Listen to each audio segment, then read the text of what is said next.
Hello, Michael Klitzing, Director of Carmel Clay Parks and Recreation. First of all, I want to welcome everyone to this reopening celebration for Flowing Well Park. And to get things started, I thought we'd sort of change it up from what we did at Cary Grove a little bit, and first have a little bit of a history lesson.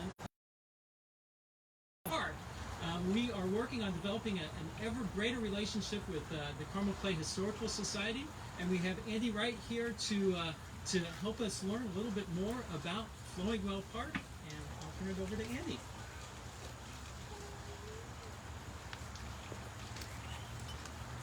Well, thank you very much. I'm glad to be here talking about the history of this area, because the history of this area is so rich along Pool Creek. And when Hamilton County was open for settlement in 1822, the land in this neighborhood was the first to be purchased. The ground we're standing on was first owned by John Deere. Across the road was William Rooker, and from the end of that subdivision that's east of Whitechapel all the way to the river was owned by three brothers, Michael, George, and Peter Wise. 10 years into settlement, William Rooker and his son Samuel built the first grist mill in the township. It was powered by Pool Creek and located in that neighborhood across the street. And that was a huge development because at the time, or before then, farmers had to haul their grain all the way to mills across the Marion County line or up to Noblesville. Several years after the mill was constructed, Rooker petitioned the county for 116th Street to bring more people to his mill. He was also one of the first preachers in the area and helped establish a Methodist class that met in private homes for a few years until a log schoolhouse was built around 116th and Hazeldale Road. And then that doubled as a church. Now the Rooker boys had to walk through the Wise's orchard every day to get to school. And every day they would try to sneak peaches. And every day Susie Wise would try to stop them. And it was a whole thing for several years. So much so that James Rooker wrote in reflection later in life, "She would rather the peaches rot on the ground than for us to have one, and we had to pass through her orchard and going to and from school every day. Well, old Aunt Susie is long gone to a better land, and as I am now getting old myself, I may as well confess that I got just all the peaches I wanted from her orchard." In addition to milling and farming and preaching, Rooker was also a county judge, and he served a term in the Indiana General Assembly. The neighborhood also had two county commissioners in Peter Wise and Silas Moffett. And Moffett was a longtime owner of the property that we're standing on. In 1827, he mined a clay deposit on his property and built a fine brick home. And in fact, that home is still standing, and it's the oldest structure in Clay Township. It's located along River Road. His brother-in-law, William Wilkinson, did the same that same year. He built a brick home as well. It was located where Brookshire is today. Wilkinson also built a 3-story grist mill on his property across the street from Woodbrook Elementary along Pool Creek. And that mill soon overtook the Rooker Mill, and it became a gathering spot for the community. And it generated so much traffic to the area that in 1860, Matt Richardson built a general store on the corner of Haverstick and 116th Street. And that building is actually still standing as well. It's right across the street from Woodbrook. The area became known as Mattsville, and when Hamilton County built Eller Bridge in 1869, it was the only bridge in the township, so all the traffic was funneled along 116th Street to Mattsville, and the area grew to include a post office in 1877, a cobbler shop, a barber shop, a blacksmith, a physician, and several farm homes. In the late 1880s, the gas boom took off in Hamilton County, and Nora didn't have any gas. So the Nora Gas Company drilled in this area, and they built a pipeline to take the gas back to Nora. And the drilling continued after the turn of the century. In March 1904, Hector Gilchrist and his crew set up their drill rig on Charles Williamson's farm, very near where we're standing. On March 15th, they didn't strike gas, but water rushed out of the drill casing and shot into the air. The pressure was so great that it tilted the drill rig, and they lost some tools down the washout hole. Some people thought they struck a geyser, but they had hit Flowing Well. Williamson was thrilled with the discovery, and he wanted to make the well accessible to the public, so he built a boardwalk over the mud. but don't picture a nice boardwalk with wide platforms and railings. To get to the well, people climbed a stile over a fence and then walked across narrow planks to the iron pipe that was sticking out of the ground. But no one seemed to mind too much. The well became a landmark and a source of pride for the community. In 1926, the area residents built a concrete monument around the well, and they widened 116th Street so you could fill up your containers from your automobile. 3 years after that, 1929, some descendants of the pioneers were holding a family reunion in Whitechapel Church across the street, and they dedicated the well to their ancestors with a nice bronze plaque. However, just a decade later, that plaque was stolen, and they replaced it with a tablet made of Georgia marble, but vandals broke that too. And the area around the well became a dumping ground. There was trash everywhere, and the well wasn't maintained. When they built that concrete monument, it produced 60 gallons a minute. Just 40 years later, it was down to 3 gallons a minute. And then on August 9th, 1966, the well ceased to flow altogether. Fortunately, one of Silas Moffat's descendants, George Moffat, was a plumber. He and Sam Purcell repaired the well, and a crew of volunteers cleaned up the area. After that, cleanup fell to an occasional Boy Scout project or a project by the Carmel High School Key Club. But in general, upkeep was neglected. Then in 1983, a grassroots movement of volunteers funded by donations moved the well back from the road 50 feet to a new well housing. They landscaped the area, built a parking lot, donated a new plaque, which I think is still on the wall over there. And this gazebo was donated by the Altum Landscaping Company. It was part of their display at the Indiana Flower and Patio Shop. Then, shortly after the Carmel Clay Parks Board was established in the summer of 1991, American Aggregates donated 16 acres behind the well for a new park. Trails were cut through the woods, and bridges were built over the creeks, and on September 18, 1994, the ribbon was cut at Flowing Well Park. The newspapers called it a secret park because you couldn't tell how special it was from the road. And now here we are again, another ribbon cutting after another effort to preserve one of Carmel's most beautiful places, but this time we don't have to worry about the well falling into disrepair or the area becoming a dumping ground, because now it's under the care of one of the best parks departments in the country. So with that, I'll take questions if there are any. Okay.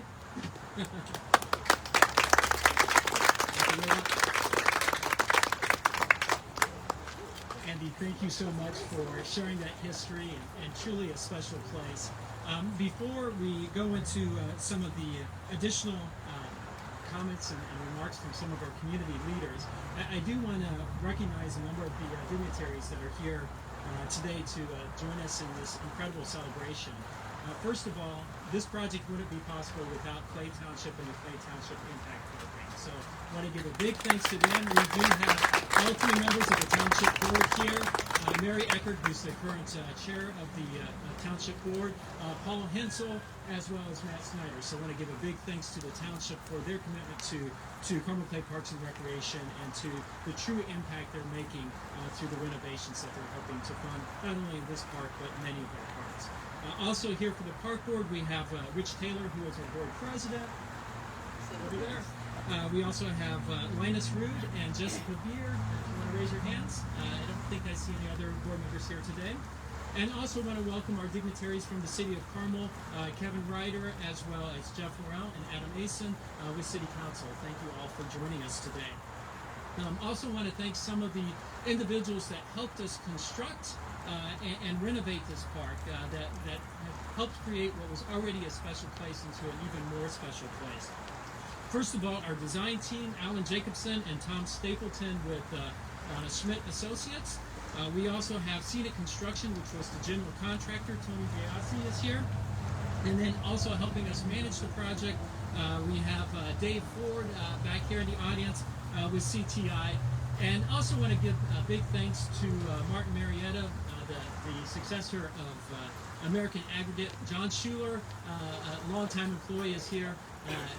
John twisted my arm and said that if I didn't say something to recognize Martin Marietta, I'd be in big trouble. So I want to make sure that we give that plug. But again, it's because of the generosity of corporate entities, of also our community leaders and our community at large that has invested in the park system to create what is truly one of the best park systems in the country. And I want to give a big thanks to everyone for that support.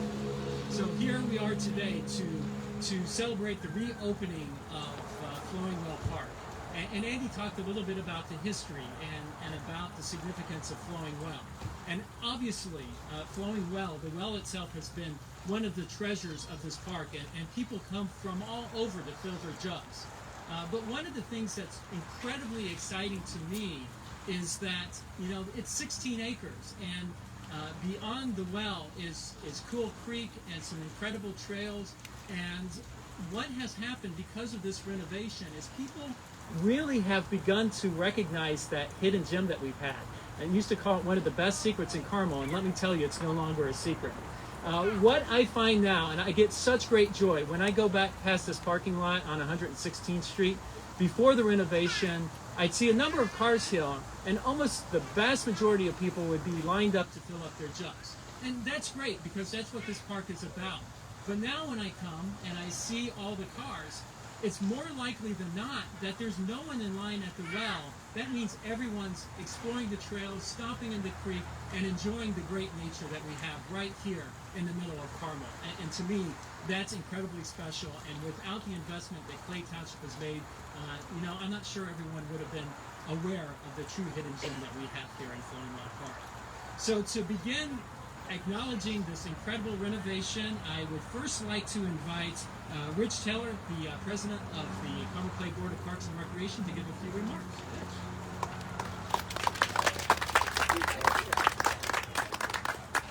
Good afternoon, everyone. I just want to say how blessed we are to have such an amazing team and an entire team to make this a reality. As one of the oldest parks in Carmel, and I'd be remiss to not mention that our Carmel Rotary Club also played us a part in this early on, helping fund some of the donations early on. And Gil Kett, if anybody remembers Gil Kett, and who spearheaded the fundraising campaign early on. And to the township, the impact that you're making in our Carmel Clay community is immense. And I greatly appreciate the funding and the Clay Township Impact Program. In particular, Matt Snyder. For those who don't know, the Clay Township Impact Program began as a dream of Matt's back in 2017. And he's worked hard ever since then to make this whole bond program and impact throughout Clay Township a reality. So he's humble and probably wouldn't mention that himself, but I wanted to make sure to remind everybody the hard work that Matt's put into this. And to my fellow board members, I'm just honored to be able up here and represent you.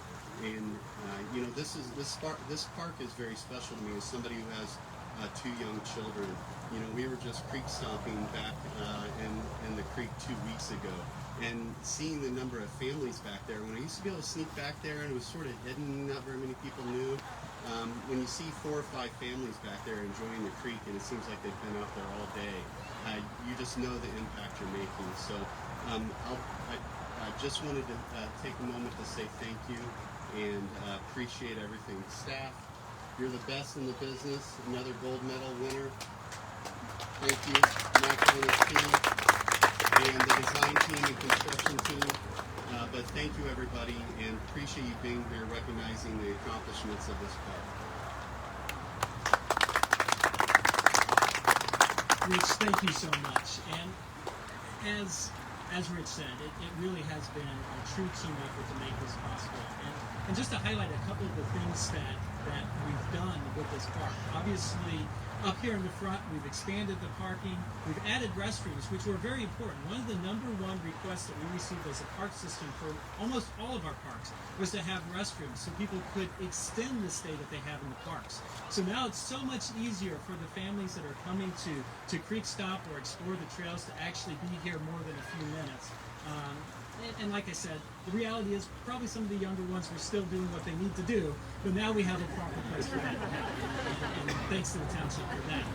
The other thing that's really important about this project, and really the vast majority of the almost $1.9 million we invested in this park, was actually stabilizing the stream that goes through here. Had we not done that restoration work, ultimately Cool Creek would have ended up in 116th Street as well as into the neighborhood here. So we needed to help preserve the creek and maintain it in the parks for that. And one of the things that also has proven incredibly special about this project is the methods that we use to stabilize the creek. Now, anyone that knows me knows that this is my nemesis. This is riprap. It's good old Indiana limestone. We're thankful for Martin Marriott for helping getting this out of the ground, but this is my nemesis when I see it in a park, because I don't think it's very natural or particularly attractive. It does a great job of stabilizing things, but it's not necessarily what I like seeing in the parks. My designers, my staff, and even some of Mayor Brainerd's staff now very much know that I much more prefer things that are a little bit more natural looking, a little bit browner, whether that be limestone that's more in the brown hues, or in this case sandstone, which is what we use to restore the creek here. It's a little bit more attractive. It feels like it's more like outcroppings within the stream as opposed to an engineered solution. And to me, it creates a much more scenic and inviting environment. So you will be hard-pressed to find anywhere in our parks, as we're doing the renovations, anything other than sandstone or cobbles or other things that creates a much more inviting space. But, I had to share a little bit of the rocks that were really where we spent the most money. Now that I've gone off on a complete tangent, a little bit more dignified, I'd like to invite Mayor Brainerd up to give a few remarks as well.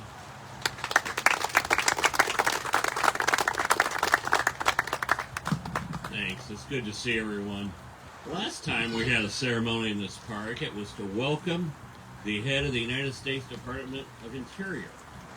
Let me tell you briefly how that came about. It was about six and a half years ago, I believe. But some of the initial funding for this park in, I think, the late 1970s came from what's called the Land and Water Conservation Fund.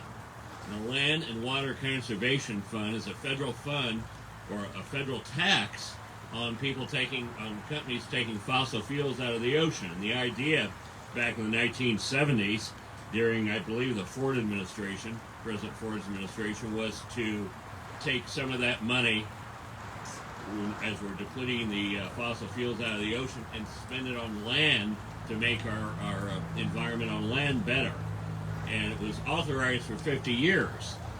And it had been authorized initially back in the 70s by voice vote in the House and the Senate, which meant that it was totally non-controversial. They didn't even have to record the votes. They just raise their hands or shout aye. But there was some controversy 50 years later about whether to renew it. And so the department, the head of the department, the cabinet member, she's head of the Department of the Interior, came to this park on a tour of several parks throughout the Midwest to talk about the importance of the Land and Water Conservation Fund in places that had benefited from it. So that was a fun day to have a U.S. cabinet member in this park, part of the history as well. In fact, by the way, I enjoyed the history, and that was great. We have a very young parks department in Carmel. When I became mayor, we only had 41 acres of park land.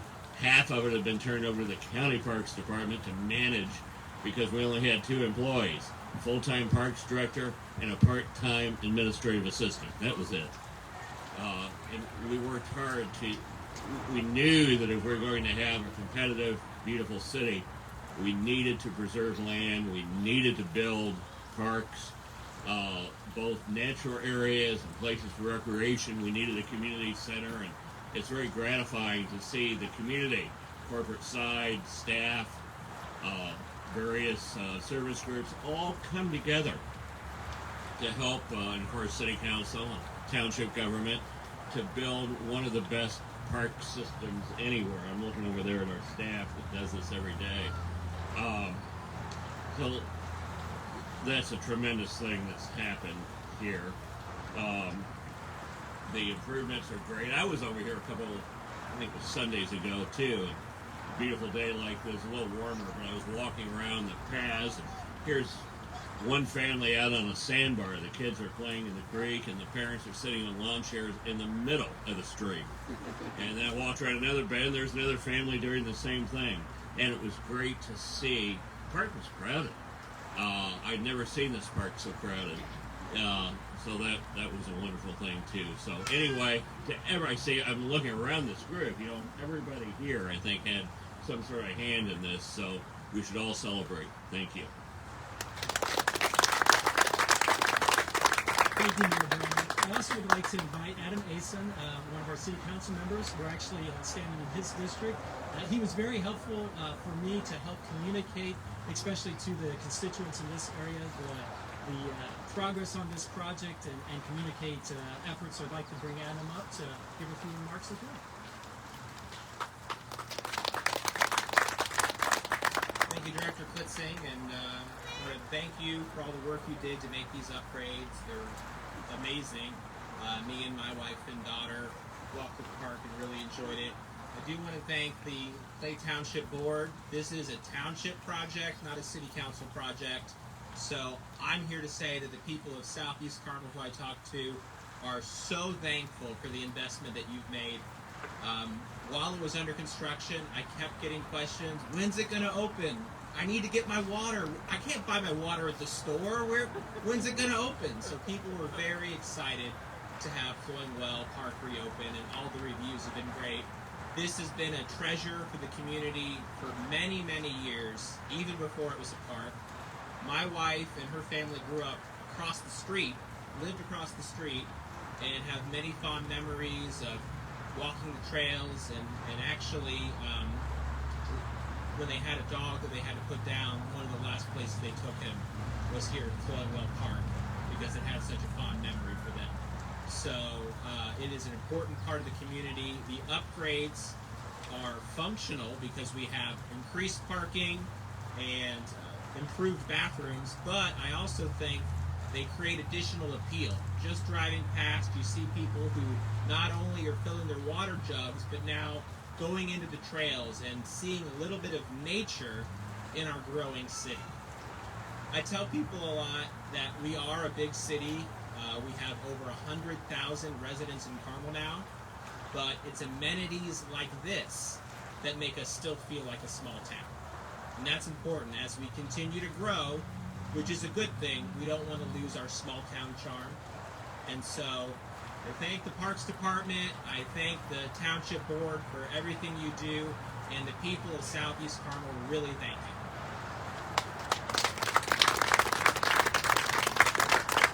Thank you, Councilor Mason. I also would like to invite Mary Eckert on behalf of the Clay Township Board to also give some remarks. Thank you.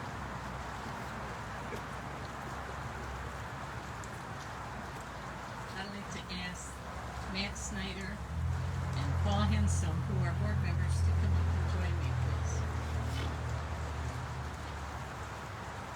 I think this is a very exciting day for the Carmel Parks Recreation Department. The Flowing Well is such a very well-loved gem for experiencing nature and, of course, the water. The Clay Township Board spent $1.85 million to update the park, and it's great to know that this investment is going to be sustainable.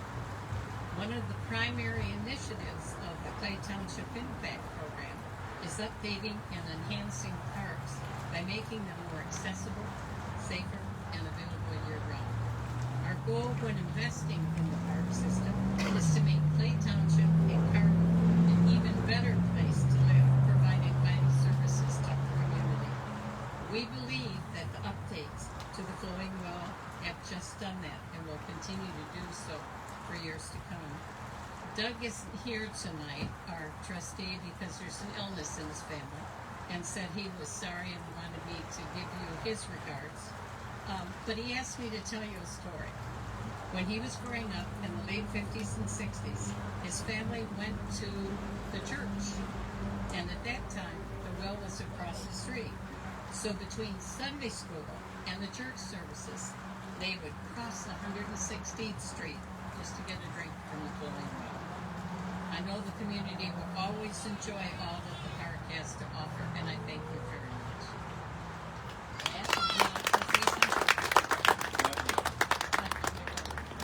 So I really appreciate your park board's president's comments, but the township board has worked so hard over the last 4 years, and frankly, they put up with me and these ideas, and it really takes the energy of everybody on the board to make these projects happen. So while I appreciate Mr. Taylor's remarks, without Mary and without Paul, nothing that you see here would ever have been done. And one thing that has been a theme is Carmel Clay Parks is one of the best parks departments in the country, and I think that's nonsense. Every metric available says it is the best parks department in the country, and we should all be very happy to live in this community. We all thank you very much for your support and look forward to doing other things for the community. Thanks. Thank you so much, Mary, and also to the township. And again, the township has been such a tremendous partner with Carmel Clay Parks and Recreation in helping make these incredible enhancements to the park system as we reimagine our parks. Cary Grove and now Flowing Well, soon Inlow Park and West Park and Meadowlark Park and River Heritage Park, and a new bridge across the White River. All of this is possible thanks to the Clay Township Impact Program, and we're truly appreciative, and it helps make Carmel Clay Parks and Recreation the best park system in the country. So we're now going to move on to our next portion of the program, which hopefully many of you will, I'm so excited, I want to go hiking. I was ribbed because I didn't wear a jacket today because I wanted to make sure people were comfortable going out and enjoying the trails. So the first thing we need to do is cut a ribbon. So I would like to invite Jack Russell and Patty Steffen. Sorry, Patty, I'm having a brain fog here today. We'd like to invite the chamber. They're always so grateful for bringing out the ribbon and the big scissors. I'd like to invite the Township Board and Park Board to come up and cut the ribbon to truly celebrate the reopening of Flowing Well Park. Yeah. Let them get in the middle. Whatever you want to do. Right. Yeah. Yeah, do the well.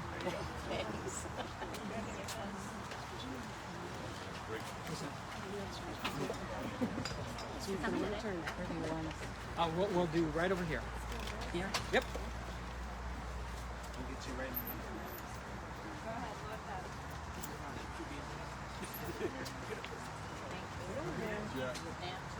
You felt the bottles filling.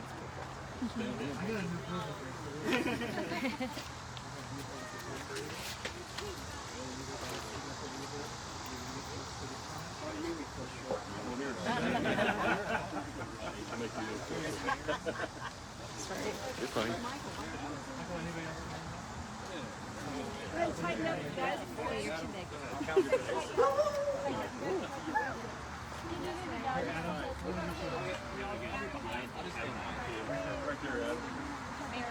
I'm in front of everything. I'll get out of the way. That's better. Mary, get Mary.